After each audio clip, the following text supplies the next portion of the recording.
Today is November the 30th, 2016. It is going on 6:10 at night. I'm sitting in my study making a video. I'm using not this camera, which is my wife's camera. I have this camera. I also have this camera. These cameras I can use for videos, but I bought myself a Canon PowerShot SX710HS a couple weeks ago to make videos, and I really haven't been using it because I found that I could use my wife's little Canon PowerShot for videos. But so I'm making a video because tomorrow is a Tuesday, 1st of December 2015. So I'm sitting in my study and I've been reading this the last couple of days, this book, Amy and Isabel, Elizabeth Strout. It says here in the back, in most ways Isabel and Amy are like any mother and her 16-year-old daughter, a fierce mix of love and loathing exchanged in their every glance. That they eat, sleep, and work side by side in the gossip-ridden mill town of Shirley Falls only increases the tension, and just when it appears things can get any worse, Amy's sexuality begins to unfold, causing a vast and icy rift between mother and daughter that will remain unbridgeable unless Isabel examines her own secretive and shameful past. In prose that has merited comparisons to Ann Tyler and Monica Simpson, Elizabeth Strout evokes a teenager's alienation from her distant mother and a parent's rage at discovery of her daughter's sexual secrets. Now, I've been reading this. I have two other novels by Elizabeth Strout, and I'd say this is better written, to tell you the truth, than that novel City on Fire by Garth Risk Hallberg. I don't have it here in my study. It's out in the living room. But compared City on Fire to this is better written than City on Fire. I really like her prose, the way she develops her characters. It's really finely written. She's really a good writer. Besides that, I'm still reading The Reformation and Readings of Paul, Explorations in History and Exegesis, edited by Michael Allen and Jonathan A. Lamberg. Today I was reading the chapter here on Philip Melanchthon reading of Romans.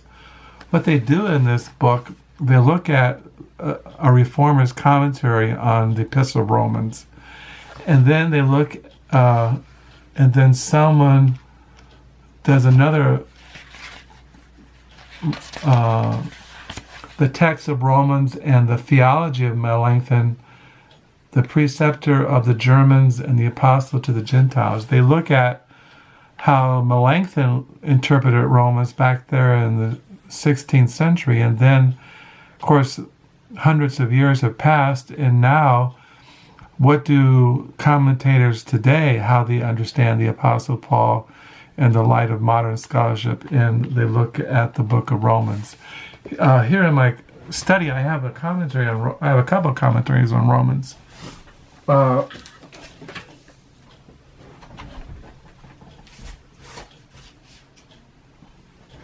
have this commentary on Romans. See how massive that thing is? Look at that. This is Romans by Robert Jewett. I have tons of commentaries on Romans. Romans and Galatians are, I think, very important to study when you want to understand what the biblical gospel is. Read Romans. I also have in here, I have Romans by Charles H. Talbert. I have Romans, and then I also have medieval commentary. Romans interpreted by the early Christian commentators. I have tons of commentaries on Romans. Most of them are downstairs. I think I also have, I don't know, I might have the Ancient Commentary series on Romans. One of the best books to read on the Apostle Paul is this book.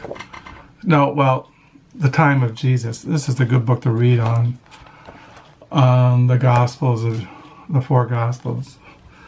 But anyway, as far as, I've mentioned other books on the Apostle Paul. So that's what I've been reading, and I'm still reading these books. Theology is Discipleship by Keith L. Johnson.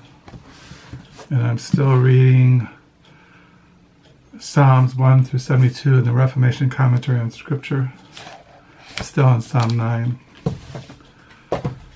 And tomorrow we start on December 1, 2015, and I will be on page tomorrow 968. So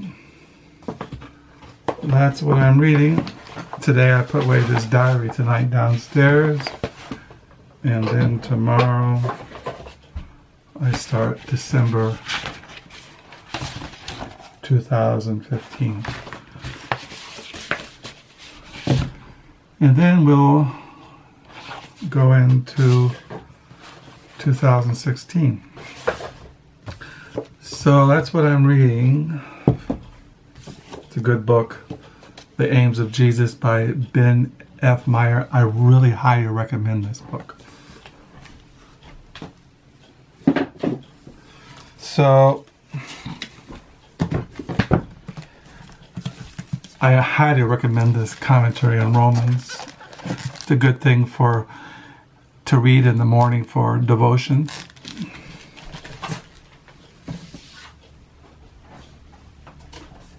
See, I have this is my Santa Fe, New Mexico hat.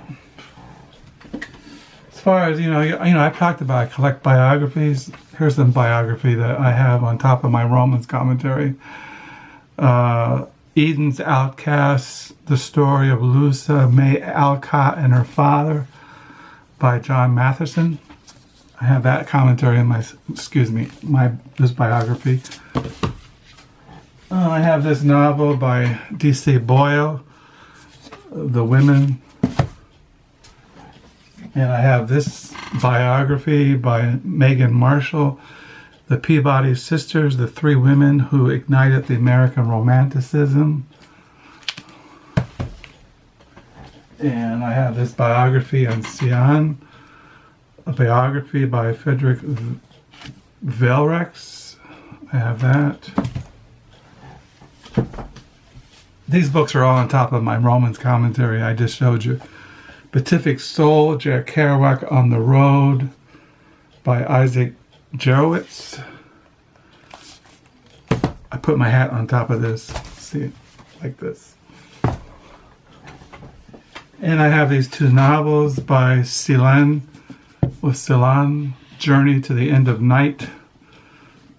Forward by William T. Voldman. My son Josiah gave this to me. And I have Death, an Installment Plan by Celine. These are all on my top of my Romans commentary. So I thought I'd just show them to you. So I have lots of books in my study.